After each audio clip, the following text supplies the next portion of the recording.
Périodisation des signaux analogiques et restitution. Spectre d'un signal échantillonné. Un signal sinusoïdal, pour rappel, a un spectre qui contient un seul ray, de fréquence égale à celle du signal. Donc un spectre, c'est en fait un système, un graphique, un système de deux axes, qui sur l'ordonnée a l'amplitude du signal et sur l'abscisse la fréquence.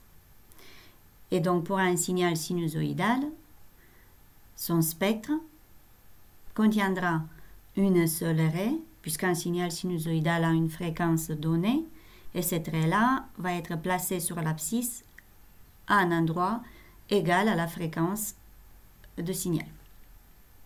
Vous avez ici un signal sinusoïdal qui a une période, donc la durée d'un motif égale à 10 millisecondes. Alors, la fréquence, qui est l'inverse de cette période, est égale à 1 sur 10 millisecondes. 10 millisecondes, c'est-à-dire 10 puissance moins 2 secondes. Et l'inverse de 10 puissance moins 2, ça fait 10 puissance 2 ou 100. Donc, c'est la fréquence de ce signal. Le spectre donc de ce signal sinusoïdal sera une raie placée sur l'abscisse à l'endroit 100 Hz.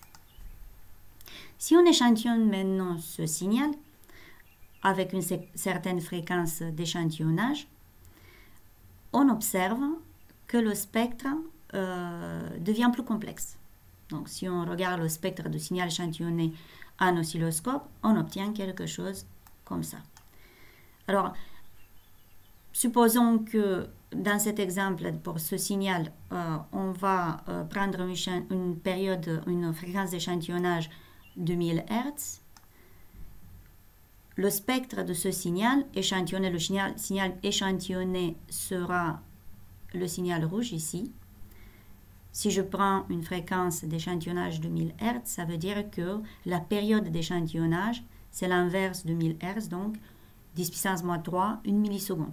Ça veut dire que ce signal vert, je vais l'échantillonner, c'est-à-dire je vais prendre des mesures toutes les millisecondes, ce qui va me donner un ensemble de valeurs. Alors ces valeurs, puisque les mesures durent un certain moment, on va en parler tout à l'heure, on reviendra à cet aspect. Donc, puisque les mesures ne sont pas instantanées, en fait, le signal échantillonné sera un signal en marche d'escalier. Et donc, à l'oscilloscope, on observe que le spectre de ce signal est plus complexe. C'est normal, le signal n'est plus un signal sinusoïdal simple, mais un signal en marche d'escalier. Signal plus complexe veut dire spectre plus complexe. Mais on observe que ce spectre présente certaines symétries. Donc, tout d'abord, on retrouve l'arrêt initial, celle placée à 100 Hz, correspondant au signal, mais on constate que des couples des raies apparaissent, et ces couples ne sont pas placés à n'importe quelle fréquence, mais à des fréquences qui se trouvent autour de la fréquence d'échantillonnage. Ici, un premier couple de raies est situé à 900 Hz et 1100 Hz, ce qui veut dire la première, 900, c'est en fait la fréquence d'échantillonnage 1000 Hz moins 100, la fréquence de signal.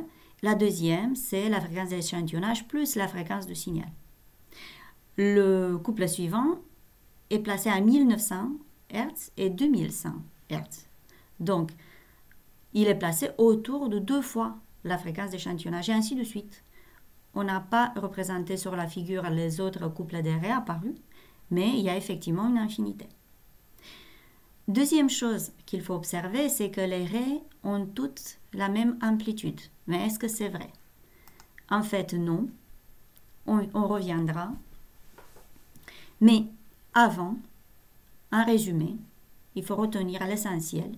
Lorsqu'on échantillonne un signal analogique, on produit une périodisation, on dit, du spectre au multiple de la fréquence d'échantillonnage. C'est-à-dire que le spectre du signal échantillonné sera un spectre plus complexe. Il contiendra les raies du spectre du signal initial, mais aussi des couples d'arrêts supplémentaires situés autour des multiples de la fréquence d'échantillonnage. Une fois, deux fois, trois fois, ainsi de suite.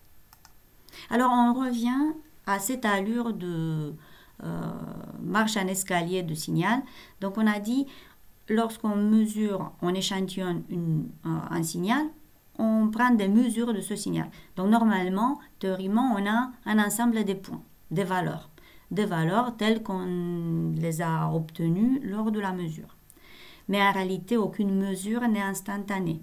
Elle dure une certaine période, même si elle est très courte. Et pendant cette période, l'attention est bloquée à la valeur mesurée. On garde cette valeur mesurée. Ce qui veut dire qu'en fait, en vrai, on n'aura pas un ensemble de valeurs. Le signal échantillonné ne sera pas un ensemble de valeurs, mais donc un ensemble de points, disons, sur un graphique, mais ce signal en marche d'escalier. Et ça produit une modification supplémentaire dans le spectre du signal échantillonné. Donc on retrouve ici la fréquence initiale, l'arrêt initial, mais on observe que les couples des raies supplémentaires apparus n'ont plus toute la même amplitude que l'arrêt initial. Mais elles sont modifiées, elles ont une amplitude plus petite. Et la valeur de l'amplitude se retrouve ici en lisant les valeurs sur cette enveloppe qui est une fonction sinc, un sinus cardinal appelé.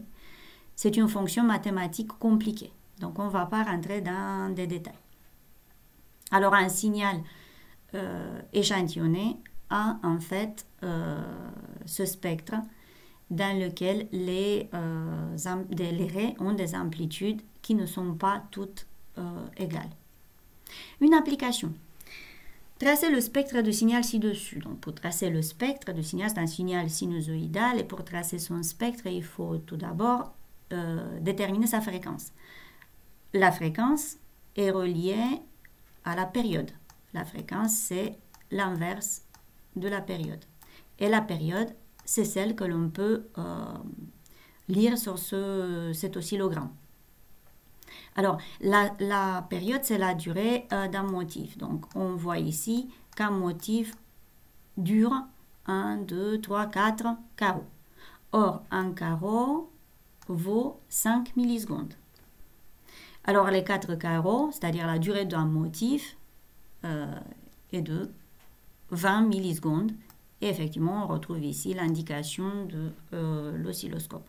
20 millisecondes, période de signal. La fréquence, c'est l'inverse de la période. Donc, l'inverse de 20 millisecondes, si vous transformez les millisecondes en secondes, vous constatez que la fréquence est de 50 Hz, et c'est ce qu'on obtient bien, ce qu'on voit bien, comme indication de l'oscilloscope.